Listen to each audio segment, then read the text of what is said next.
जय जय साथियों। जय गुरुदेव, जय गुरु ग्रंथ, सोहम गुरस गुरुवे नमः, सोहम गुरस गुरुवे नमः, सोहम गुरस गुरुवे नमः। जय गुरुदेव, जय गुरुदेव, जय गुरुदेव। साथियों, जय माई की। आज नव दुर्गा का पहला दिन है, इसलिए सब लोग प्रेम से बोलो जय माता दी, जय माता दी। साथियों, आज मैं एक ऐसा उपाय आपके लिए लेके आया हूं जो हर घर की समृद्धि के लिए और सुख शांति के लिए बहुत ज़रूरी है। क्योंकि जब हमारी समृद्धि और सुख और शांति घर से जाने लगती है तो कैसा लगता है, कितना कष्ट होता है हमें। हमारा घर एकदम अस्त व्यस्त हो जाता है, हमारे बच्चे अलग अलग दिमाग में खिंचने लगते हैं, अपने अपने रास्तों पर चलने लगते हैं। तो साथियों, ये बहुत ज़बरदस्त और बहुत ही प्रमाणिक उपाय है। यदि ये उपाय घर की महिला कर लेती हैं, घर की महिला यदि ये उपाय कर लेती हैं तो विश्वास मानिए, गारंटी के साथ 7 दिन में ही चमत्कार होगा।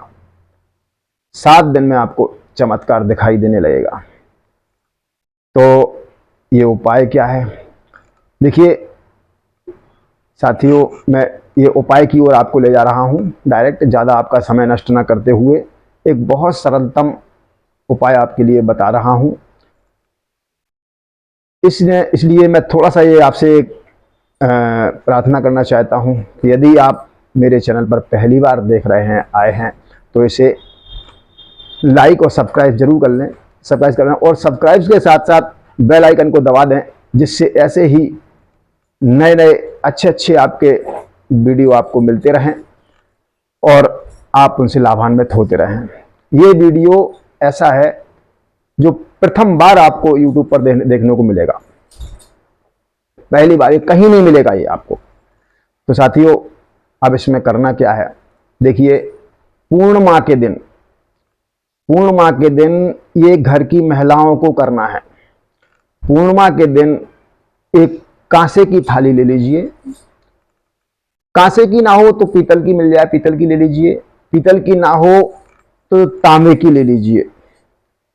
उसमें 1 कप पानी भर लीजिए, 1 कप पानी डाल दीजिए उसमें, और उसमें 2 बूंद गंगा जल के डाल दीजिए, और उस पानी को उठा करके रात सूर्यास्त के बाद चंद्रमा की रोशनी में छत पर रख दीजिए, जिससे चंद्रमा की रोशनी उसकी तरफ उस थाली में पड़ना चाहिए। उस पानी में, उस जल में गंगा जल की रोशनी बढ़ना चाहिए। तो जब गंगा जल की रोशनी में वो पानी रखा जाएगा तो 10 मिनट तक, ध्यान रहे, 10 मिनट तक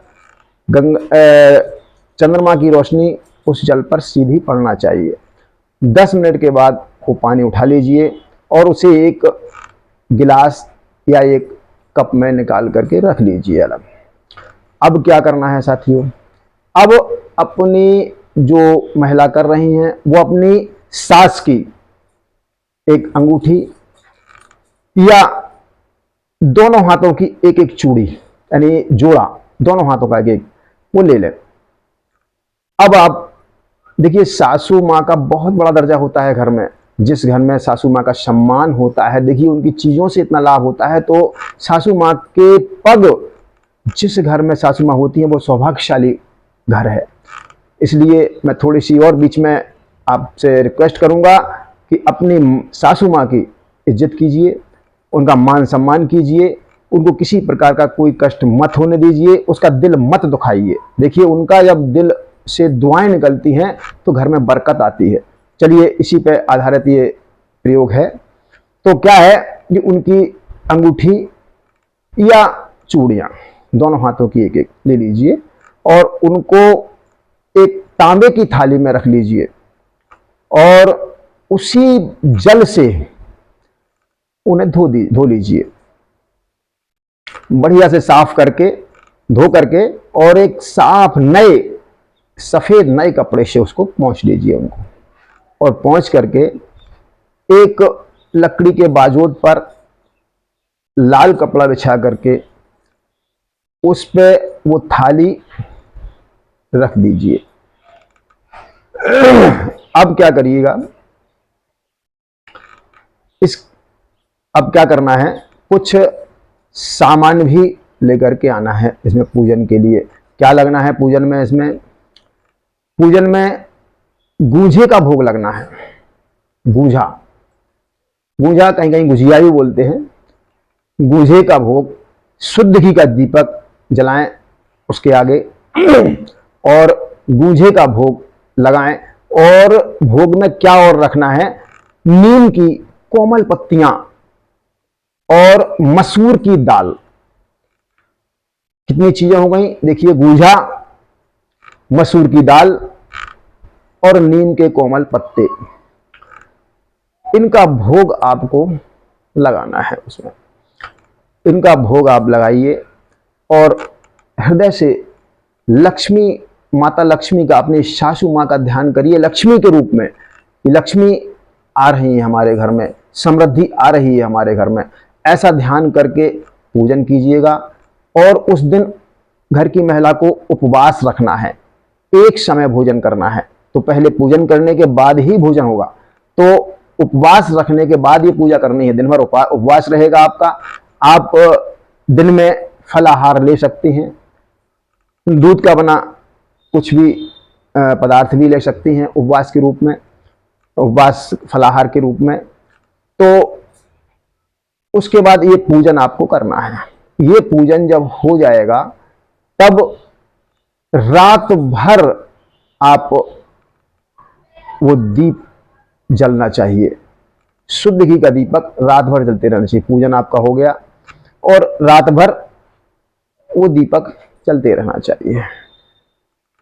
इस तरीके से ये आपका एक दिन का पूजन हो गया है। जो आपने जल वाला प्रयोग किया, दूसरे दिन भी ऐसा ही करना है। केवल पानी नहीं रखना है, ना ही उसको गंगा जल से उसको धोना है, वो तो रखे हुए हैं, ऐसे रखे रहेंगे। और दीपक रोज जो शाम को जलेगा, प्रसाद यही लगेगा, यही भोग यही लगेगा रोजाना। और चूड़ी या वो अंगूठी वही रखी रहेगी 7 दिन तक वैसे ही। बस केवल दीपक आपको रात भर जलाना है। देखिए 7 दिन रात भर दीपक जलेगा, दीप रात भर जलेगा। और इसी तरह से ध्यान लगा करके और समृद्धि का और लक्ष्मी का आवाहन घर की महिला को करते रहना है। 7 दिन तक व्रत भी रहना है। देखिए दिन में व्रत रहेंगे, कुछ खाएंगे पिएंगे, एक समय भोजन का मतलब ये विधान है। एक समय भोजन करके आप ये विधान कर सकती हैं। तो इस तरीके से आपका जब 7 दिन हो जाएं, तो 7 दिन के बाद 8वें दिन किसी कन्या को बुला करके, छोटी कन्या यानी 3 साल, 4 साल, 5 साल, 6 साल, 7 साल, 8 साल, ऐसे 8 साल तक की किसी भी कन्या को बुला करके उसको उसके मन पसंद का भोजन कराएं आप। और उनको एक फूल के साथ दक्षिणा दें, एक फूल जरूर दें। हाँ, इस पूजा में मैं भूल गया था, सॉरी, पूजा में एक खुशबू वाला फूल भी रखना है भोग में। देखिए खुशबू वाला कोई भी चमेली का फूल हो सकता है, गुलाब का फूल हो सकता है, कमल का फूल हो सकता है, ये आप फूल भी रखें प्रसाद में। तो इस तरीके से पूजन आपको पहले दिन का बता रहा हूँ कि उसमें फूल भी रखना है और रोजाना 7 दिन भी रखना है फूल और गूंजे का भोग प्रसाद के रूप में। और जो है मसूर की दाल और नीम के कोमल पत्ते, ये 7 दिन रखना है। ये इस तरीके से 8वें दिन कन्या को भोजन कराना है, उनको वस्त्र दान, और कन्या को वस्त्र दान भी देना है। और जो है उसको भोग प्रसाद के रूप में, प्रसाद तो देना ही है, फूल, एक फूल के साथ आप दक्षिणा भी देंगे। इस तरीके से आपका ये संपूर्ण हुआ। आपको 8वें दिन चमत्कारी रूप से लाभ होगा। चमत्कारी रूप से आपको 7 दिन में से किसी भी दिन और भी जो आपकी समस्याएं पड़ी हुई हैं, वो आपकी धीरे धीरे इन्हीं 7 दिनों में हो सकता है कि वो समस्याएं भी आपकी दूर होना शुरू हो जाएं, इन्हीं 7 दिनों में। और 8वें दिन आपकी समस्या का समाधान कहीं ना कहीं से कोई ना कोई रास्ते से मिल जाएगा और आपकी समस्या दूर हो जाएगी। तो ये समृद्धशाली और लक्ष्मी कारक अचूक प्रयोग है, समृद्धि और लक्ष्मी के लिए अचूक प्रयोग है ये। इसे करिए और लाभान्वित होइए। और अगर ये वीडियो पसंद आए तो आप लाइक और सब्सक्राइब जरूर कीजिएगा, और अपने दोस्तों को, जरूरतमंद जो लोग हैं जिनको आवश्यकता है, उनको भी आप शेयर जरूर कीजिएगा। आप शेयर करेंगे, हो सकता है कोई परेशान व्यक्ति, हो सकता है आप ना कर पाए, लेकिन आगे कोई परेशान व्यक्ति देख के उसको कर ले। हाँ, एक और थोड़ी सी बात रह गई है कि यदि किसी की सास नहीं है तो क्या करें। हाँ, ये पॉइंट। हाँ, अगर किसी की सास नहीं है तो आपको क्या करना है कि किसी भी संतानवती, भाग्यशाली, धार्मिक वृद्धा का, बूढ़ी औरत हो, कोई समृद्धशाली हो, संतानवती हो, और उसका, और जो पति भी हो, जिसका पति हो उस समय, उसके हाथ से भी आप अंगूठी या चूड़ियां लेकर के ये काम कर सकते हैं। चलिए, मैंने जो कुछ भी था मेरे अच्छी तरह से समझा दिया है। अगर कहीं कुछ रह गया हो, समझ में ना आया हो, या मैं कोई भूल गया हूं, तो आप कमेंट करके मुझसे पूछ सकते हैं, मैं आपको बताऊंगा। चलिए, धन्यवाद। जय माई की, जय माई की, जय माता दी, जय माता दी।